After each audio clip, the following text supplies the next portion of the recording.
twinkling like a star at night, a thought of things as yet unseen. It floats along in randomness like a bubble on a stream.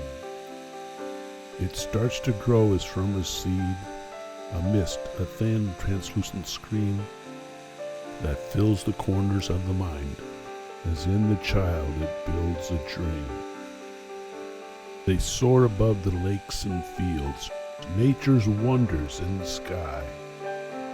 And those who watch from earth below, and envy grows as on they fly, arranging all the many parts, screws and bolts, wire and steel, to mimic all the birds in form, child's dream that now seems real.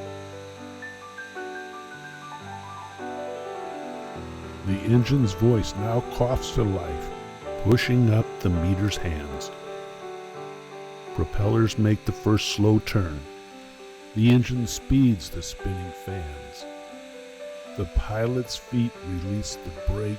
The wheels turn through Earth's leafy strands. Air moves fast beneath the wings and lifts the dreamer from the sands. Slowly rising through the grass, climbing up above the trees, all nature's beauty lies revealed, cool green forests, deep blue seas.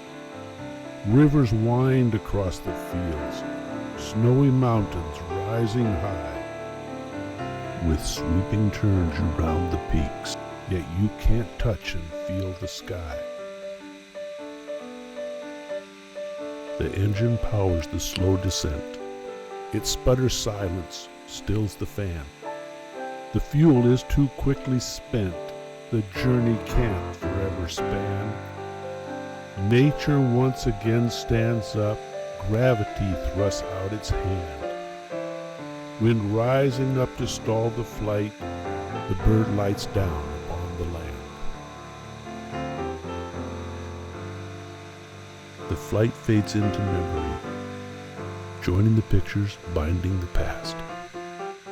Flashes of people, places, and things, as time goes by, marching fast.